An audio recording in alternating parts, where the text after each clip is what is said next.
national dailies this morning. As you can see, it is a little bit cloudy, and we're expecting the rains to fall. We are currently in Lagos, Ikeja, as we look at some of the trending issues that we have on the papers this morning.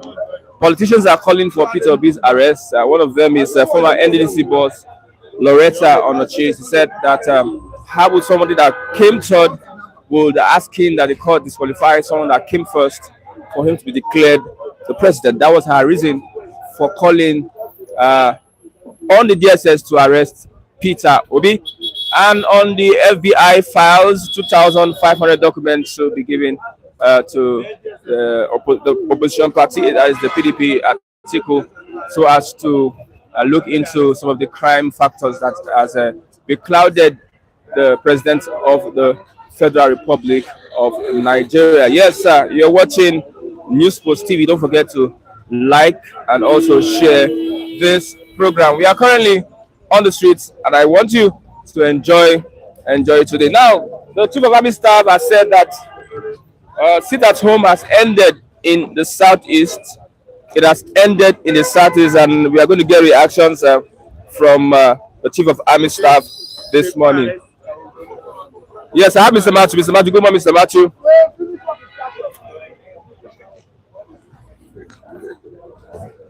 Good morning, Mr. Matthew.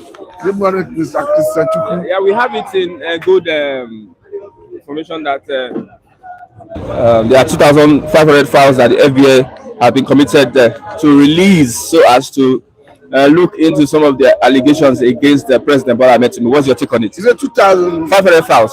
Documents? By who? By the FBI. Until a time when we see the authorities, when I mean the authorities, I'm talking about the courts in America and the relevant government agencies make any public pronouncement. I think it will be premature to start extrapolating or doing assessment. Okay, we wait for on the basis of what we see on social media and maybe some media platforms. Okay, let's move on. We have sit at home has ended in the southeast. What's your take? That's from the Chief of Army Staff. There have never been a time when there was official sit at home in the southeast. I think it's a failure of leadership that gave rise to the prominence of sit at home in the southeast. We have a situation where a legitimate government, a supposed legitimate government, when I mean a supposed legitimate government, I'm talking about state government, federal government, even local governments in the southeast will give an order, go about your lawful duties as citizens of Nigeria from Eastern extraction. And a group would say no, sit at home, and the people will obey the sit at home.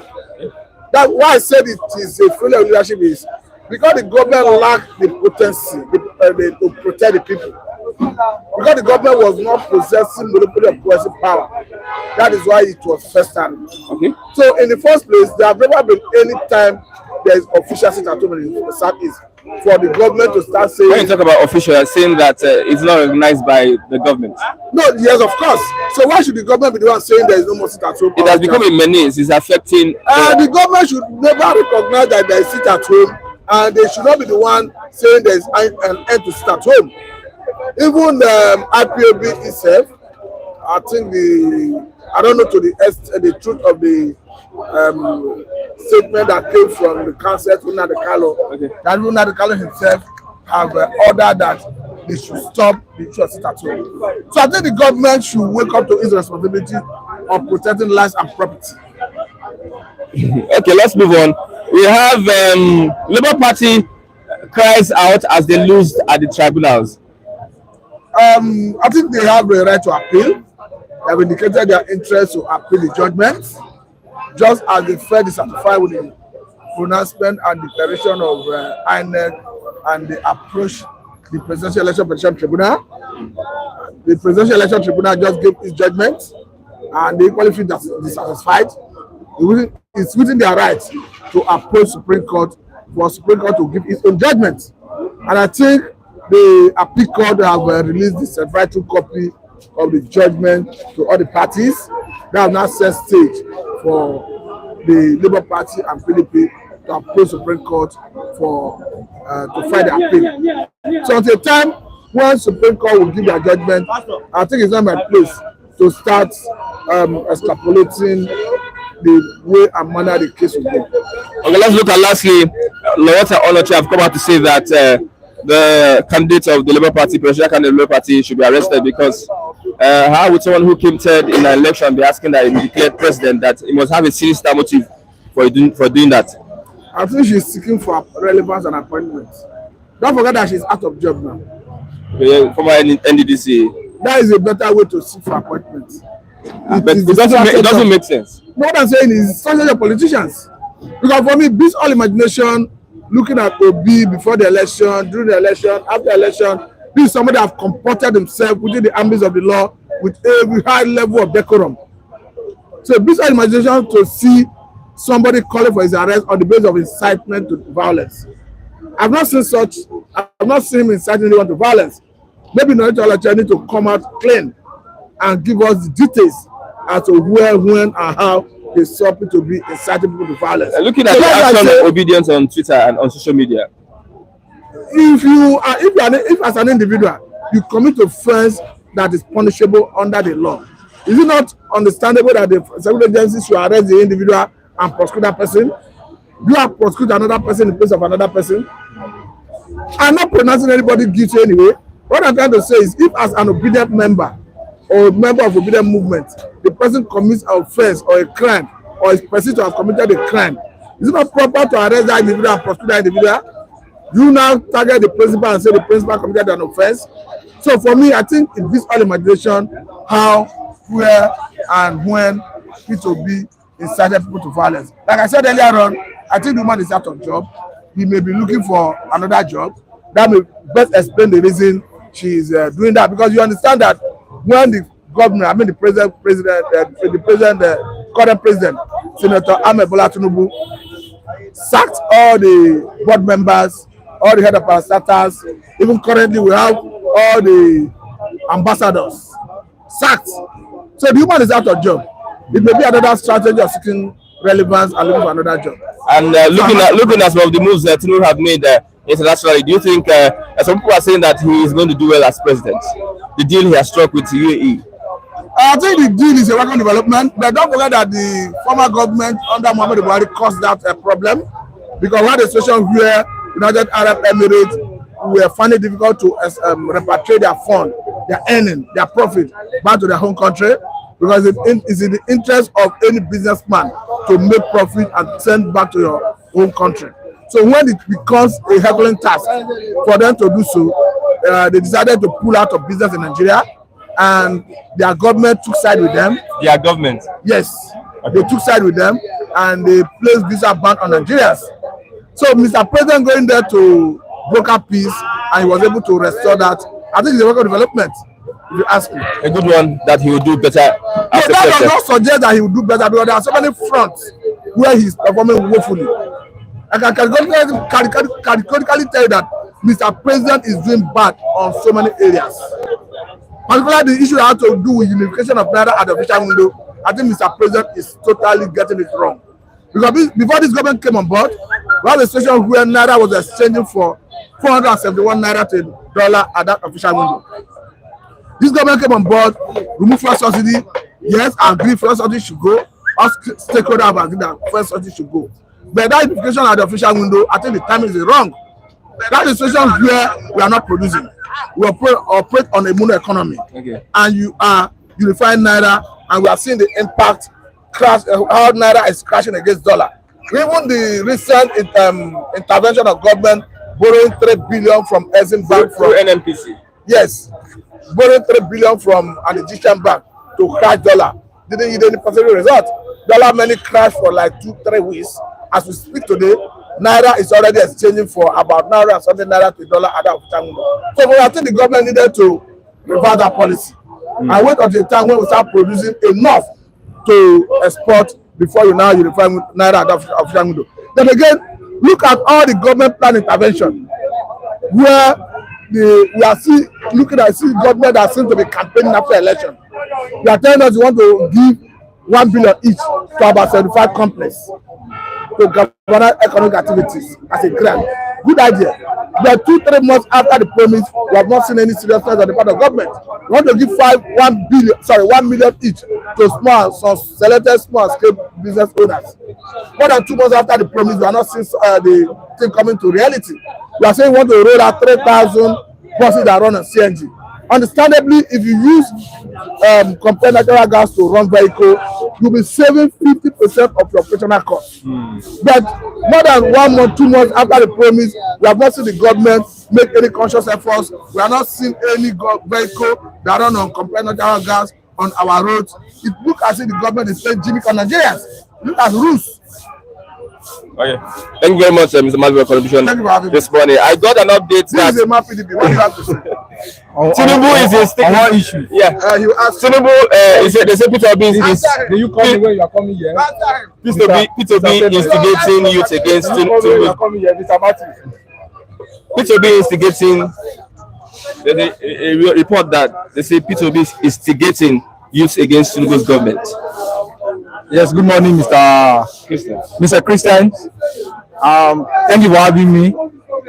I don't know in the manners and the way Mr. Obi is instigating youth against the. Are you on Twitter? You see what happens on Twitter? I don't have the knowledge about that, but Peter Obi that I know is a man of the people. Peter Obi that I know is a responsible and a responsive man that I know.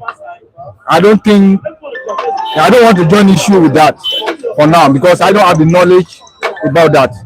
Okay, let's look at other reports here this morning. Sit at home has ended in the southeast. That's the chief of army staff. Yes, that is a good development. Yes, it's a welcome development to the people of the southeast. It's a welcome development to Nigerians, and I want to say is a good honor because the southeast people, by extension, their GDP contributes huge to the national economy. So it's a good development that all the stakeholders, including the political stakeholders in the southeast, to do all it could to make sure that the so-called sit at home, goodbye and bye forever. So that the people of the southeast and by extension the economy of the southeast should continue to contribute enough to our GDP, enough to our economy. And peace and by extension the peace the entire Nigerians and by extension the Nigeria itself. Let's talk about what they are fighting for, the release of Nnamdi Kanu. Yes, the release of Nnamdi Kanu is I believe the incarceration was illegal. I believe Nnamdi Kanu is a voice, not only a voice for the people, is a voice for the common people. He's a voice for the downtrodden, and he's a voice, and his voice should not only be respected, his voice should be heard. The incarceration of the voice of incarceration is a incarceration of the voice of Nigerian people. So Nnamdi Kanu, by all means, Nnamdi Kanu should be released. That is our voice, that is our people, and the voice must be respected, the voice must be heard. It seems the government is not listening. That's why we have all this sit at home in the southeast. Yes, there is political undertone about Nnamdi Kanu release, and by now I believe the government knew why they kept him incarcerated up to today. It's not known to the government and in power because you know the antecedent, the pedigree of Nnamdi Kanu. Nnamdi Kanu has become a teen god in the sense that when he speaks, everybody listens. In the southeast. In the southeast, when he cold catches, including the governor in the southeast. So Nnamdi Kanu is a one to be reckoned with. If you want to ask me, in the politics of the entire southeast and by extension Nigeria. So the government is afraid. I want to tell you categorically why they are still kept him under consideration. The government is afraid of his antecedent. He's afraid of his pedigree. I'm not from the southeast, but I can tell you what I know. As a member of this civil society coalition, I'm not a political jobber. I don't come here to dance naked to the market square because of I'm looking for a job. Okay. But I will tell you what I know based on my antecedents as a civil society coalition. That Nnamdi Kanu is a voice. What are you taking to the NLC? They are threatening another strike. Yes, NLC. You ask me. The NLC led by the Joe Jaro. People are no longer taking him serious. Nigerians are no longer taking him serious. They are teetering because they only go on strike when it affects them. They only go on strike looking for their increase of wages. They don't go on strike on the interest of Nigerian people. The Nigerian people has been tripped. The right and the privilege of Nigeria has been tripped upon. As we speak, the Nigerian people live by hunger. The Nigerian people has been a lot of hunger that's going on. A lot of the economic, socio-economic policy of Nigeria of the Nigeria is not favoring Nigerian people. But we never see NLC come out to take the government on stone based on this fact. Only when it's bite them, when it's concerning their wages and fight for themselves, not for themselves. When you see them coming to dance to the public, and Nigerian people came to understand their ticks, their wit and caprices. So now we are not taking the Nigerian people by saying we are not taking them serious because they are not serious with the Nigerian people. Whenever the last time they came, they asked that they will declare strike. People thought they are serious during the first subsidy. Then everybody agreed that according to stakeholder, the first subsidy should go, which I agreed or subscribe to that. But when you go into the agreement, you discover that the same labor, without reaching the agreement of Nigerian people, all of the strike, they take Nigerian to a war front and let them abandon Nigerian and came out telling us and flimsy excuses. And people believe that this might have gotten their own bargaining. You know Nigerian factor. They might have gotten their own brown envelope. If you may say we. Where are the promises of the Nigerian people? Where are you taking us to? They are not giving us a definite definition. Where taking us? Every time you come out to the street and you call Nigerian to go to the street. Not every Nigerian is work with the government. Not every Nigerian people that are their name on the playlist, Mr. Christian. So in this direction, I want to believe that Nigerian people are becoming wiser. With Tinubu's government, where are we going? Yes, in Tinubu government, I want to tell you categorically that with this new development, within what I have been observing in the what do they call in the United Arab Emirates, Dubai. I want to think it's a good development. I think that's how the government should go. I can tell you categorically, when the President Tinubu met with the leader of the United Emirates, there is a kind of compromise in terms of visa ban. Today, though we don't have a national carrier, but our independent carrier can go to Dubai and come back. As much as them they are coming to Nigeria, it was not like so during the wasted administration of so-called the President Buhari, who are wasted almost 8 years without tangible economic reformation and transformation of the government. But with this new development, we can say very clear that we can see that also the issue of visa ban has been lifted by UME. It's a good development. Okay, I want to say this is how the government should go. This is how the government should move forward. And we are looking at him. If we continue in this way, I think we have a cause to say yes. We have a democracy that is on track. Okay, thank you very much. Yes. Thank you very much. Thank you for having me. Thank you. Nice meeting you, sir. Yeah, thank you very much. We have the National Union of Road Transport Workers had a clash with LASPAC in Abuja, and 2 feared dead. Let me read the story out. There are reports of gunshots which made the situation more tense at the time of the report. It was impossible to confirm the precise number of victims. Confrontation between Professor Tajuddin Kule Barua and also Baju Agbede, a fight between the two of them on a security battle at the National Secretariat and National Headquarters of the NURTW. I think MC Oluomo is fingered in this one, and we are going to talk about that in a short while. If you're watching, please don't forget to like, share, and also comment on this podcast, this broadcast. I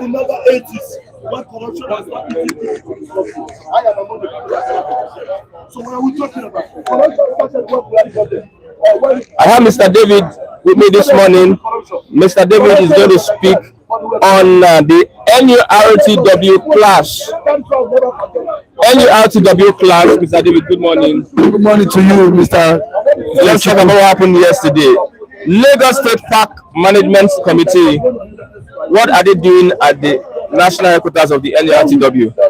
Agbede has said, MC Oluomo has made resolution for them to turn back, them to go back to their former union activities. So as it stands now, Agbede happens to be a factional chairman. There are two chairmen in now in Abuja as the chairman of National Union in Nigeria. So even without not saying that, these are things we see. These are things we see in Lagos, and I'm not surprised their father is not the president. So people of Abuja just got a glimpse of what is happening in Lagos, and they were scared. In the first time in the history of Nigeria, I've never heard that there was a clash. A clash happened in Abuja whereby tout Federal Capital Territory has now become home for shenanigans, miscreants. We don't go and show their thoughts. Shenanigans. Yes. National Union of Road Transport. They are all miscreants. Look at people there. So if Professor Barua is a professor, self-acclaimed professor, you know, professor, self-acclaimed professor, probably because now honorary degree. Who's self-acclaimed professor? Who, you know, the prof is this is don't come and say. So one thing is, I'm not surprised because even the president of the country is part of their was used to be a leader. I don't know if it's a leader because he is the one. He gives rooms for all this nonsense. Because he's the president, they have the infantry to carry out some action. Who is bringing them up? Why would MC Oluomo have that audacity for him to bring boys all the way from Lagos to Abuja just to cause chaos? What gave Agbede that infantry? What gave him that audacity? Because you know they have a backing. These are the president boys. Would the president tell Nigerians that he does not know Agbede? Will the president beat his chest and say that I don't know MC Oluomo? In the history of Nigerian democracy, since 1999, have you ever heard such news happen? That even when Agbede was the chairman of NURT in Lagos State, he does not have that audacity for him to come to Lagos and then bring boys. Higher boys that will go to Abuja and cut on it. People, residents of what Abuja stood for 2 hours. They were just gone girls between two factions of the FCC minister is there. What does the FCC minister want to say? Who is your grand patron? Is he not the president of the country? Who is your grand patron? Is the president. So who does the FCC minister direct to? The president cannot do them anything because these are the boys, these are the men and boys that work for him. So to me is a show of shame yesterday. Okay. The seat of power.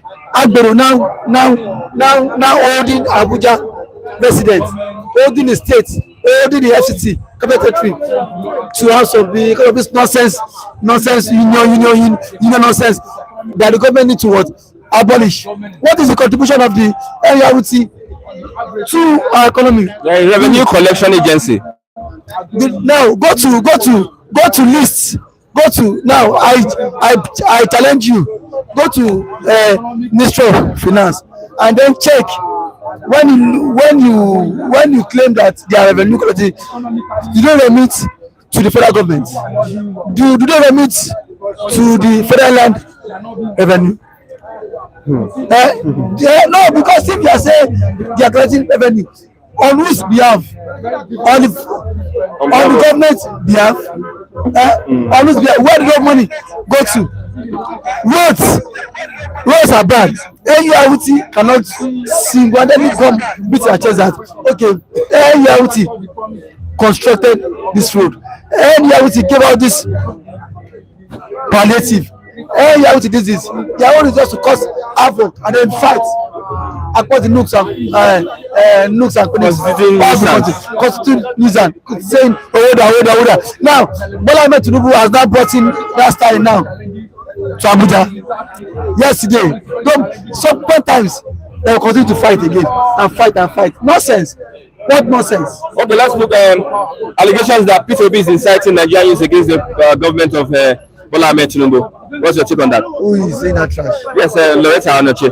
Loretta Onoche happens to work. She happens to be one of the strong supporter of the what APC. It is the failed the judicial system that is inciting the youth.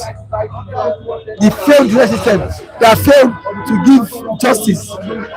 That failed every Nigerian youth. What is, they say in a lawless country, why would you even go and study law? I cannot see my son now. If I'm married and I have a kid now to study law, I will say we need to go and still study law under this lopsided judiciary.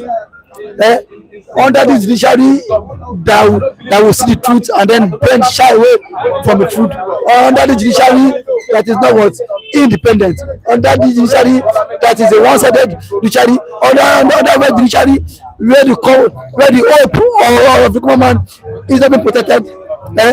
Where saw it? Where would a judiciary dismiss a very vital case? Dismiss it.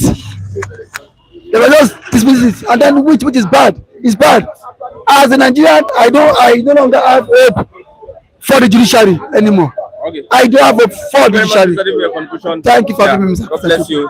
Because of the rains, we are going to end this broadcast now. Thank you very much. Please subscribe to News Post TV and also click the like button, share, and also comment. Thank you very much. Thank you.